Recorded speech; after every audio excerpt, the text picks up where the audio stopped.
За та бүхэнд энэ өглөөний мэнд хүргэе.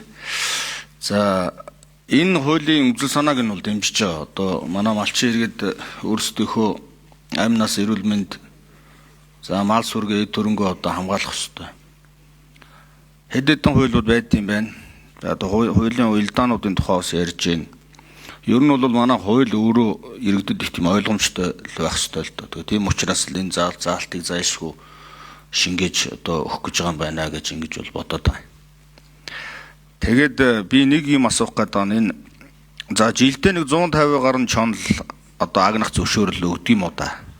Миний сайн ойлгосноор ер нь одоо хэд орчим чон агнжээвэл энэ байгаль экологийн тэнцвэрт байдал нь хадгалагдаад явна гэж одоо үздэг тийм тоо баримт байна уу гэж нэгдүгээрт асуух гэсэн. За хоёрдугаарт нь сая манай Өмнөгов аймгийн 3 төс сумын одоо иргэдийн хурлын төлөөлөгчид ирж бас тойргийн гишүүдтэй уулзалт хийсэн. Хэд хэдэн асуудлуудыг хөндсөн. Энэ дотор бол нэг чухал асуудал энэ 99 яриад байгаа. Сая 99 дээр Норонбаатар гишүүн асуулт асуугаад хариулт авч чадсангүй л дээ. Тэгэхээр энэ дээр тодорхой хариулт нэмж өгөөч гэж хэлмээр байна. Одоогоор 99-ийн тоотлого нь хэр болчиход байгаа юм. Тэгээ одоо нөгөө энэ ч бүр чонноос ч одоо илүү хамгаалттай тийм юу үстэй амтэн үстэй нэр. Тэгсэн чинь ялгаа авахгүй дөр 3 төс сумын малчд руу 93-4-өөр малын хот руу дайрдаг. Тэгээ бас одоо агнж болдгоо. Улаан наманд орцсон. Маш өндөр төлбөр хураамжтай. Хариуцлагатай бас бүр эрүүгийн хариуцлагатай. Ийм болоод байна. Энийг одоо яаж зохицуулах вэ гэж ингэж одоо асуулгаад байгаа юм. Тэгэхээр энэ дээр нэг яам маань нэг тодорхой хариулт өгөөч. Тэгээд нэмж тодруулъя яараасан гэж хэлж За байна.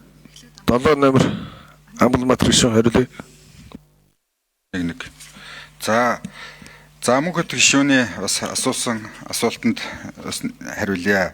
За нэгдүгээр одоо 1985 оноос хойш тийм наривчлсан судалгаа хийгдээгүй учраас энэ яг тэд идэгдэг юм бол огт байхгүй мэн лээ гэдгийг бол дахиад давтаад хэлчихье.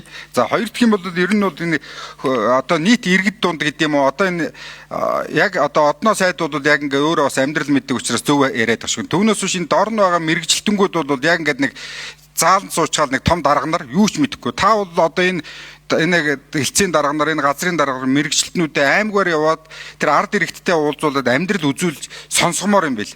Энэ өнөөдөр их хурлаас гэдэг юм уу энэ яамнаас чинь амьдралд нийцсэн амьдралд тулгамдаад байгаа асуудлыг шийдэх хууль журам тушаал шийдвэрүүд гарах ёстой шүү дээ. Гэтэл энд нэг суучгаад нэг шал өөр хөндлөнгийн юм ярьдаг ийм хүмүүсээр энэ яамд дүүрсэн байд юм лээ. Юм ярихтар тис хөндлийн юм ярьдаг. За тэгээд одоо болох тэр нэг юу гэдэг нэг юм яриа тэр байгалийн тэнцвэр энэ тэр юм ярих дээр одоо ингээд энэ байгалийн тэнцвэр байх ёстой шүү дээ. Малын тоо ихснээс болоод энэ одоо чон ингээд малчны хот руу халдж байгаа шүү дээ гэдэг ийм асуудал ярьдаг. Гэтэл одоо энэ тоо судалгаан дээр 2000 оноос сүүлийн 25 жилийн энэ одоо малчтын тоо судалгаа байж байгаа. Гэтэл 2000 онд Монгол улс 421 мянган малчинтай байсан бол өнөөдөр 298 мянга болоод ингээд баг 33%-аар малчтын тоо бүх аймагт буурсан байж гчээн 25 жилийн дараа ингээд малын тоо өссөн ч гэсэн нөгөө малчтын тоо буурчих дээр нөгөө бэлчээрийн одоо тархан одоо буудлах энэ маань ингээд хумигчиж байна гэсэн үг. Тэгэхээр нөгөө бэлчээр одоо юу гэдэг нөгөө зэрлэг ан амьтдын юу одоо тэр нутг руу халдаж ойртоод байна гэдэг асуудал чи эсэргээр байна гэсэн үг байхгүй юу. Нэг малчин чинь нэг л одоо хотонд байна штэ. Гэтэл өнөөдрөөс 25 жилийн өмнө 4 хотонд байсан бол өнөөдөр 2 хотонд байж ингэж багассан байж чинь. Гэтэл энийг мэдж байгаа мэрэгжилтэн газрын дарга энэ яамд хаач байхгүй.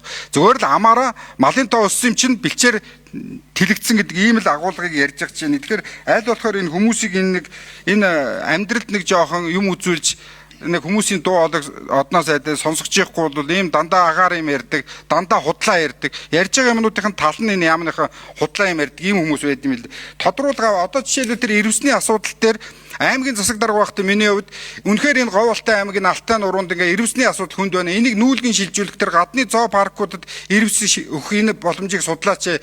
Дараа нь энэ хүний амь насыг охирсон тохиолдолд яах юм бэ? Энэ нөхөн олгорыг асуудлыг яах вэ гэж хэлээд маш олон бичиг явуулсан. Нэг ч хариу ирээгүй. Яамд дээр ирсэн бичиг бол тэгэл нөгөө илсэн тайсан зүү шиг ингээл алга болдог ийм л байдаг л да. Тэгэхээр одоо бол нөгөө бидний тэр өргөн барьж байгаа хуулиар орон нутг руу эрх мэдэл шилжчихвэл орон нутгад энэ асуудал маань ингээ аятайхан шийдэгдээд явах ийм боломж бол бүрднэ гэж ингэж харж байгаа.